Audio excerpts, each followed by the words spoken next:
Fala galera, ligado aqui no canal do VSR, chegando para mais um vídeo. O tema do vídeo agora, vamos fazer um balanço da janela de transferências para o Mundial de Clubes da FIFA.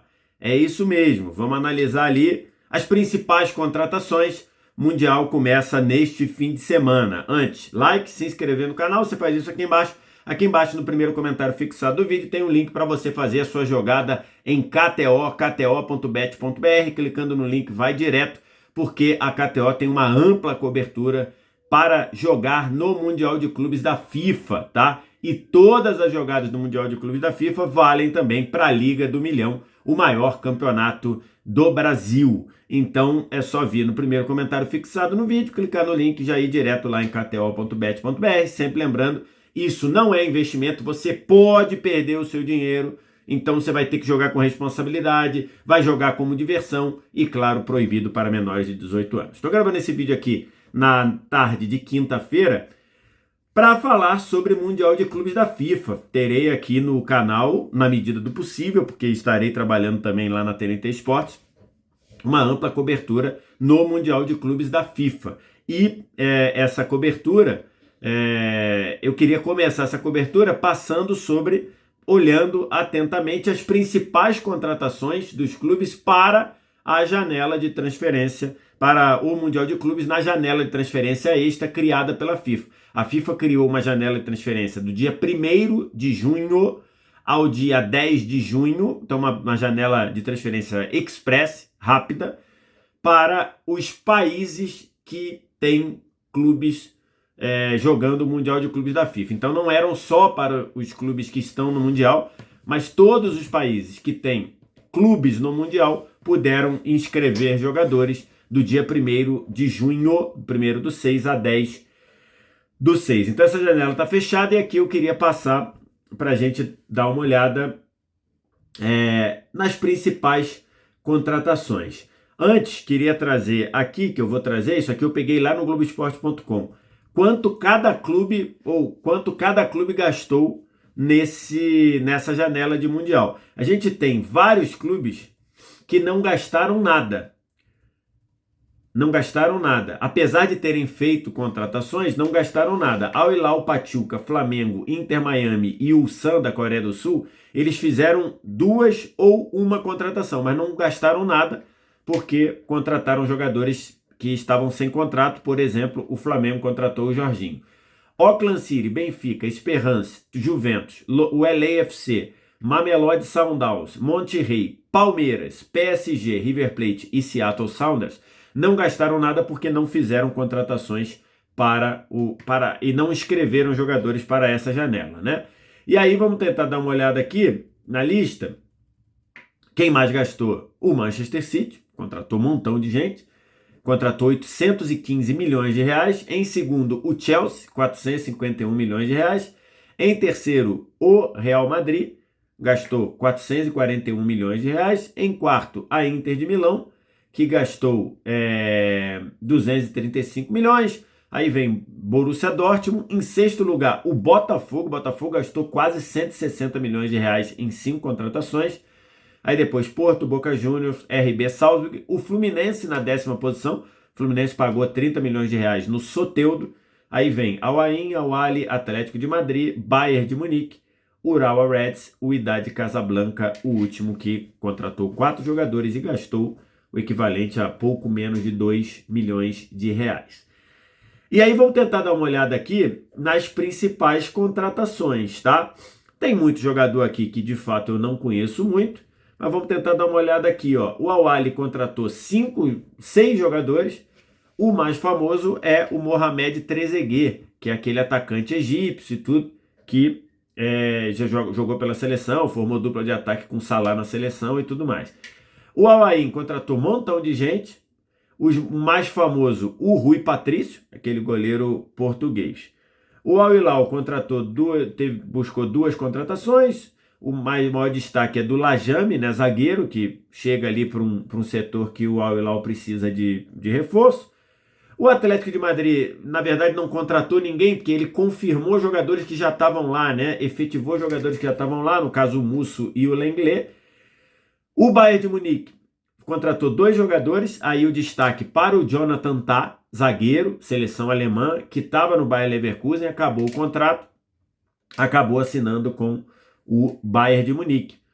Chega ali para reforçar o setor defensivo do Bayern, que nos últimos anos, nas últimas 2 temporadas, sofreu ali em alguns momentos da temporada. O Boca contratou o zagueiro Marco Pellegrino e o meio-campista o Braida. O Borussia Dortmund contratou o Job Bellingham, que é irmão do Jude Bellingham, também lá do Birmingham City. Olha a janela do Botafogo. A janela do Botafogo claramente não é uma janela para o Mundial de Clubes da FIFA. A janela do Botafogo é para a temporada, porque o Botafogo vai perder jogadores, já tem anunciado que o Igor Jesus vai para o Nottingham Forest, provavelmente junto com o Jair, zagueiro, e o Cuiabano deve sair. Há a possibilidade do John sair também, não sei se vai acontecer, mas tem rumores. Então o Botafogo foi ao mercado para contratar para o ano, e esses jogadores já vão fazer parte também do Mundial de Clubes. Contratou o Christian Lohr, goleiro, o Caio Pantaleão para a zaga, o setor que o Botafogo precisa, especialmente se perder o Jair, não sabe como é que o Bastos vai voltar, Bastos está liberado. Contratou a joia do Vélez, o Álvaro Montoro, contratou o Joaquim Correia, que ficou sem contrato com a Inter de Milão, um atacante de mobilidade, pode funcionar como segundo atacante, pode jogar como segundo atacante, pode jogar mais enfiado, pode jogar pelos lados, pode jogar como ponta, e contratou o Arthur Cabral, atacante, que pintou muito bem no Ceará, foi para o Palmeiras, depois apareceu bem no Basel, teve alguns momentos ali no Benfica, e o Arthur Cabral claramente vem para substituir o Igor Jesus, se não na mesma função, no mesmo funcionamento, mas na posição de principal atacante ou de homem de referência. E aí, durante o Mundial, o Botafogo vai ter todos esses reforços, que, repito, foram comprados também para a temporada. O Chelsea gastou uma nota com 2 jogadores bem jovens, o Mamadou Sarr, zagueiro, que veio do Estrasburgo, e o Dário Ucego, meio-campista, pode jogar como volante, pode jogar como meia central, que era do Sporting e estava emprestado ao Las Palmas, fez um bom campeonato espanhol, e também buscou o Liam Delap. Esses 2, o Mamadou Sarr e o Dário Ucego, um tem 19, o outro tem 20 anos. Então, assim, eles estão inscritos no Mundial? Estão. Eles vão para o Mundial. Só que eu imagino que eles não tenham tantos minutos de jogo assim. Imagino que eles não tenham, né? Acho que seja mais 2 contratações para o futuro, como tem acontecido aí com o Chelsea sempre. Alguns são utilizados, outros não. Tem que ver como é que vai ser o Estevão, né? O Estevão se apresenta ao Chelsea só pós-Mundial. O Mundial de Clubes, o Estevão vai jogar ainda pelo Palmeiras. E o Chelsea contratou o Liam Delap, que foi destaque do campeonato inglês, jogando pelo Ipswich Town. E aí esse já vai ser mais, imagino que seja mais utilizado, até porque o Nicolas Jackson teve alguma oscilação na temporada, teve um momento que jogou bem, teve um momento que ficou marcado por perder muitos gols. Então o Delap, acho que pode, o Delap estava sendo pretendido por outros jogadores, então imagino que o Delap esse possa já ser bem mais aproveitado dentro do Mundial de Clubes. O Flamengo contratou o Jorginho, ex-Chelsea, ex-Arsenal, estava no Arsenal agora, chegou sem custo, e aí imagino que seja bastante utilizado, gere muito impacto dentro desse Mundial de Clubes. E o Fluminense contratou o Soteldo, pedido do Renato Gaúcho, gosta muito do Soteldo, vai dar ali um volume ofensivo, especialmente pela ponta esquerda, da esquerda para dentro. Então o Fluminense deve ter áreas de um lado e Soteldo do outro. Imagino que se o Soteldo jogar o prime dele, é um jogador que contribui. Ultimamente não tem conseguido jogar nesse nível, tem tido alguns problemas de lesão também. Mas acho que é um cara que, se tiver na vibe, se tiver na pegada, é um cara que pode contribuir. O Inter Miami contratou um goleiro, a Inter de Milão contratou o Susic, volante, e contratou o Luiz Henrique, revelado pelo Botafogo, que estava no Olympique de Marseille, foi destaque da campanha do Olympique de Marseille. E aí a gente chega no Manchester City, que foi quem mais contratou, né? Contratou o Bettinelli, goleiro, para ser o terceiro goleiro, porque o Carlson, quem era o nome dele? Agora me fugiu. Scott Carson, que era o goleiro, né? Aquele terceiro goleiro lá, que quase nunca jogou, tem 2 ou 3 jogos lá pelo City. Não tá mais lá, não ficou, então o Marcos Bettinelli vem para ser zagueiro. Contratou o Aït-Nouri para lateral esquerda, que é uma posição que o City já vem há algum tempo usando o Gvardiol, às vezes usa o Ake, e acho que precisava de fato, são 2 zagueiros que se adaptaram bem ali, e agora traz um lateral esquerdo, e foi buscar o Reinders, do Milan, esse é um cara que acho que pode evoluir demais na mão do Guardiola, e foi buscar o Cherki, do Lyon, e que fez aquele golaço lá na Nations, na derrota da França para a Espanha, foi buscar o Cherki para ser uma espécie de, acho que isso é para longo prazo, mas para ser uma espécie de substituto do De Bruyne, para ser esse meio atacante que joga perto do gol, para dar assistência, com capacidade de chegar na área. É muita contratação do City, já projetando essa mudança, né? Essa renovação que o City vai ter que passar. Acho que essa temporada aí que o City até aqui está sem título, imagino que o City vá com muita pegada para esse Mundial, porque o City até aqui está sem título, né? Não ganhou nem Campeonato Inglês, nem Copa da Inglaterra, na Champions caiu lá antes das oitavas, então não é uma temporada boa. Na Copa da Inglaterra perdeu a final para o Crystal Palace naquela situação, então imagino que a gente já venha com outro City, com uma pegada mais forte, com o Reinders fazendo esse jogador que acho que tem muito a evoluir na mão do Guardiola, e o Cherki, que 21 anos, é um talento. E aí depois a gente tem ali, para se destacar, o Gabri Veiga, o espanhol que estava lá no Al Ahly da Arábia Saudita, que veio para jogar no Porto, está lá no grupo do Palmeiras.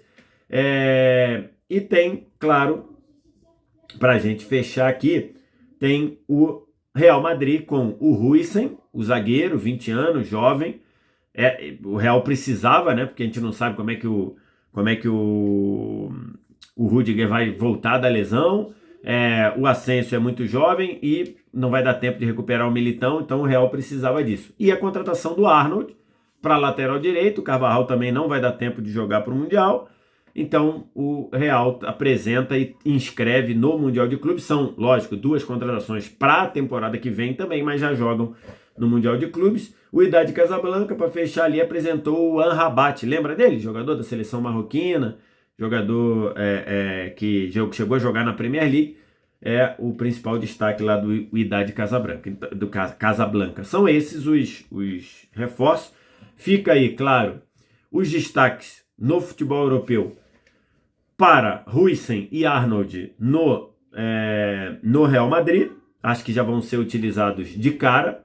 Fica o destaque especialmente de Reinders e de Cherki no Manchester City. Já vamos começar a ver já um novo Manchester City. Tem o destaque do Delap, que deve ganhar minutos, deve ganhar espaço nesse ataque do Chelsea. Chelsea que está lá no grupo do Flamengo. E, claro, e para fechar aqui, acho que um destaque o Jonathan Tah, zagueiro que imagino que chegue como titular no Bayern de Munique. Entre os brasileiros, o Botafogo contratou muito e contratou bem. Acho que o Montoro vai dar um impacto grande ali no meio-campo, tem condição de dar esse impacto, de ser um complemento ao Savarino, de tentar repor o que o Almada fez no ano passado. O Joaquim Correa pode ser um jogador com bagagem, estava jogando Champions aí, duas finais nos últimos 3 anos com a Inter, então um jogador que acho que tem condição de cumprir bem esse volume nas pontas. Acho que é uma outra pegada em relação ao Luiz Henrique. Falar, o novo vai substituir o Luiz Henrique. Não sei se faz as mesmas funções, mas acho que é um jogador que pode contribuir. E o Arthur Cabral, que tem características bem diferentes do Igor Jesus, né? Acho que o Cabral é mais 9, é mais referência. Se depender do Cabral para sair da área, para construir jogo como o Igor Jesus faz, acho que não é a dele, mas é um jogador, é goleador, acho que é um jogador que pode funcionar bem no Brasil. O Soteldo eu falei um pouco aqui e o Jorginho falei um pouco aqui, que são jogadores que acho que vão o Jorginho acho que chega para funcionar muito bem, falei no vídeo aqui, jogando sobre a ideia de futebol que o Felipe Luiz quer, e o Soteldo, se voltar a jogar o que já jogou, acho que contribui muito pro Fluminense, e o Renato sabe tirar isso de jogadores lá, apesar do Soteldo não ter rendido tanto assim na mão do Renato no Grêmio. São esses os reforços, essa é a janela do Mundial, já fechou. Agora vai ter a janela normal de meio do ano, tanto na Europa quanto aqui no Brasil, na América do Sul, e aí acho que os clubes vão se mexer lá, inclusive esses, talvez, que estão no Mundial, vão se mexer mais, mas para o Mundial é isso aí. Quem fez a melhor janela? O que você acha? Quem que você acha que mandou muito bem? Como é que você está na expectativa dessa janela do Manchester City?